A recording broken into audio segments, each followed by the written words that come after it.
What's up, guys?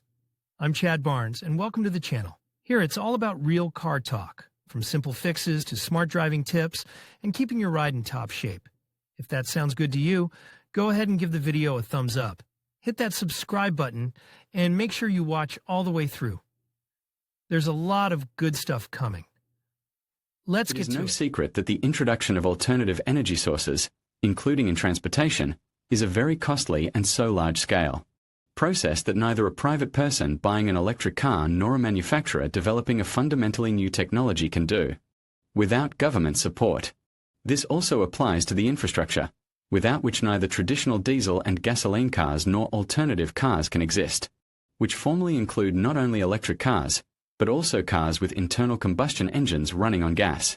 Charging or refueling stations are the last link, and everything starts, no matter how banal, with a huge budget, without which the design idea will remain a beautiful idea. Since AvtoVAZ was clearly supported by the country's leadership for a long time, some sources mention state support for the Lada electric Kalina project, as well as other promising developments, including fuel cell cars. In reality, even the project conceived as a social project to introduce the electric Kalina in cabs failed, due to disagreements. The administration of the Stavropol region did not subsidize the purchase of the planned batch of 100 such cars, limiting itself to a ridiculous figure of 5 copies. However, let's return to the Antel project, in passing, explaining where such a name came from.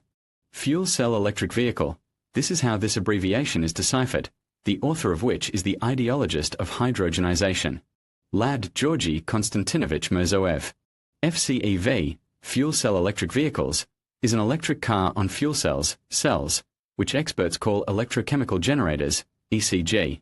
It was Mirzoev who was the chief designer of VAZ from 1976 to 1998, and just in 1998, together with a group of like-minded people, Anatoly Sorokin, Andrei Tikhonsev, and Sergei Ivlev, he conceived the idea of creating a running mock-up, i.e. a working vehicle, which would use fuel cells as a source of energy.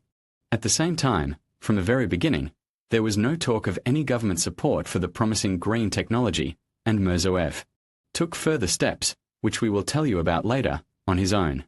And not least in order for AvtoVAZ to join the ranks of global manufacturers that have also developed their own hydrogen car. At the end of the 20th century, automakers had not yet decided on a specific type of alternative powertrain to replace traditional internal combustion engines. Electric cars were still too expensive to become a reality on the roads, and the problem of battery life and the duration of a trip on a single charge raised even more questions.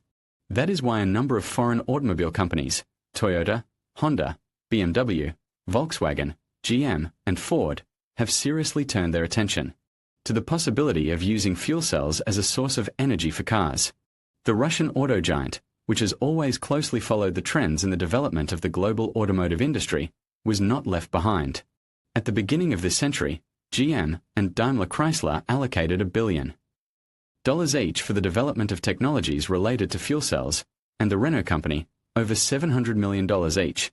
Work on the hydrogen topic in Tolyatti began with gathering information and probing the ground.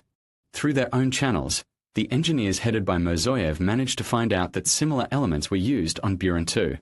It was not an easy task to find the developers of the power plant and the batteries themselves, because all of them worked at regime facilities and under conditions of strict secrecy. Production of fuel cells, which in the USSR were used in the aerospace industry, began in the Urals as early as 1971, and the first generator called Volna 20 was intended for a lunar orbiter, but something went wrong, and during launch the launch vehicle simply exploded. True, the electrochemical generator had nothing to do with it. Later on, the Urals did not just continue work on the T, but built a separate plant, which has been producing photon generators for Buran since 1978. On the photo, Ural Electrochemical Combine engineers of the Ural Electrochemical Combine and AvtoVAZ did not immediately manage to find a common language. To be more precise, the cooperation started with a small conflict, because the Ural generators thought that the Tolyatti motorists did not know anything about ECG, and the VAZ specialists quite reasonably thought that the UEIP employees did not know much about cars. Nevertheless, the porridge brewed by Mirzoev eventually turned into a quite ready dish. And this is the case when, let's allow ourselves another culinary metaphor. The first pancake did not turn out to be lumpy. And in this case, it was made according to a purely Russian recipe, without regard for the West. The development of such technology is not only a slow process, but also very expensive. However, due to the Soviet developments on Buran energy, VAZ managed to make do with a few million rubles, not dollars, although Western companies allocated fabulous sums for this kind of work. A few figures. In Togliatti for the development of Antel spent from 7 to 9 million wooden, that is, only 30,000 at the exchange rate at that time, while even the Korean company Daewoo, which at that time was on the verge of bankruptcy, spent on the hydrogen theme also a few million, but dollars. However, in the modest figure of the total Togliatti budget lies a catch, intended for Buran 2 and taken from the Ural Shelf generator, which was used by the Vazovs, according to the most conservative estimates cost more than $300,000. Just after the launch of Antel, that is, back in 2002, the U.S. Department of Energy set a goal to reduce the cost per kilowatt to $30 by 2015, so that comparable in power to an average internal combustion engine, about 100 horsepower, onboard energy source cost the same $3,000, but not per kilowatt, but for the entire installation. Alas, no one has managed to achieve such an indicator so far at the same time. VAZ engineers needed not only the technology itself, in its, so to speak, academic sense, but also its practical implementation in the future, albeit remote, because only in this way the cost of 1 kilowatt from cosmic $3,000 could be reduced to an acceptable couple of hundred. However, first of all, Togliatti residents were interested not so much in the financial side of the issue, as in its technical component. That is, the realization of the project in practice, at least at the level of kilometer, running model. Since automobile designers had no experience with hydrogen, the running model called Antel 1 was assembled at the Energia Rocket and Space Corporation in Korolev, Moscow region. It was there that the future running model was brought from Togliatti, a long Niva VZ2131 without a power unit. A bit of theory. If you feed molecular hydrogen to the anode, one plate, of a fuel cell, and oxygen to the cathode, then when combined, these molecules release free electrons and form water. Catching electrons by efficiently and safely feeding them to an electric motor is a non-trivial task, but one that has been very attractive to automotive engineers for decades. At the same time, the hydrogen cylinders and the power plant were able to be placed in the trunk without taking up useful interior space. Thanks to the experience of space specialists, everything worked out from the first time. Antel 1 not only started immediately, but also worked perfectly. After several test drives, the fresh concept car went straight to the Moscow Motor Show 2001. Without excessive modesty, we should note that the development became a complete surprise not only for ordinary visitors, but also for representatives of the automobile industry, including foreign ones. The running model of Antel 1 differed from the usual Niva except for the stickers on the bodywork the Antel 1 power plant generated. Current with voltage of 120V and produced up to 17 kilowatts of maximum power, which allowed the 5-door Crocodile to accelerate up to 80 km per hour and travel up to 200 km on a single refueling. For a running model, such indicators were quite enough. A surprising fact, after the motor show, Russian journalists had a unique opportunity to drive the Antel at Dmitrovskoye Auto Polygon, where Vazov had specially brought the concept for the press day. In general, both the assembly process and the debut of the hydrogen Lada took place not in Togliatti, but in Moscow and its vicinity.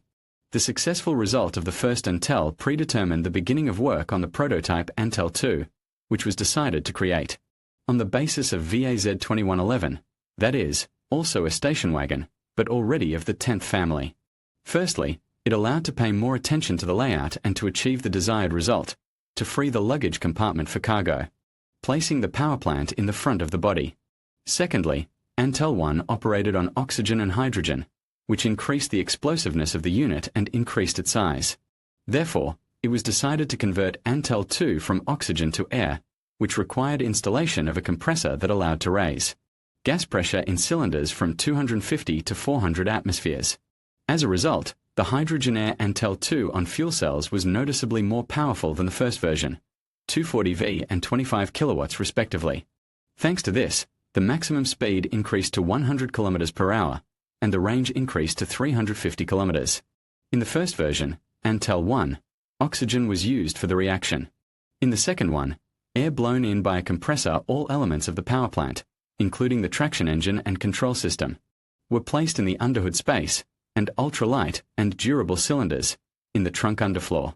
In addition, in order to give the car the opportunity to make a short jump, the design included a buffer nickel-metal hydride battery, which briefly increased the power almost twice. The battery could also store energy generated during braking. Thus, the fuel cell-powered Antel 2 became a bit of a hybrid as well. Starting up the Antel 1 unit took about an hour and a half. That's how long we had to wait for the generator to warm up to the minimum permissible operating temperature of 60 degrees Celsius. But special heaters were installed on Antel 2, which reduced the time to reach the operating mode to only 10 to 15 minutes. But the fuel cell battery itself remained the same space, from Buren, but on the second version of the hydrogen car VAZ it was significantly modernized, raising both voltage and capacity. Explosion hazard is one of the main stereotypical disadvantages attributed to hydrogen cars.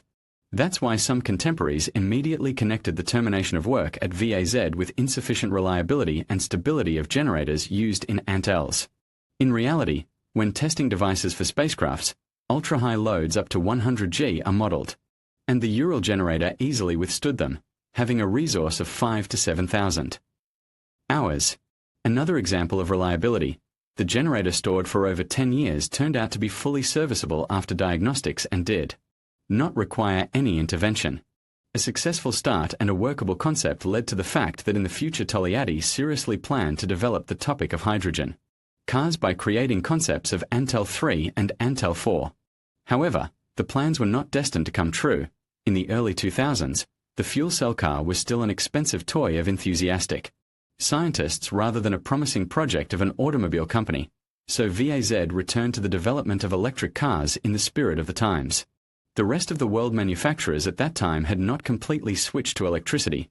That is, they continued to develop fuel cell-powered concepts, while launching cars with electric propulsion systems in mass production. However, Japanese companies Honda and Toyota still realized their own projects on small-scale production and commercial sale of Mirai and FCX models respectively. But this is another story. In conclusion, the exploration of hydrogen technology in the Lada Antel reveals a fascinating intersection of innovation and myth. While the potential for explosive reactions and astronomical budgets often dominate the conversation, the reality is grounded in scientific principles and practical applications.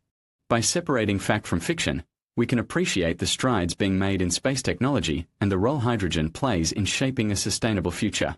As we continue to push the boundaries of what is possible, it is essential to approach these advancements with both curiosity and caution, ensuring that we harness their benefits responsibly. Thank you for joining us on this journey through the intriguing world of hydrogen technology.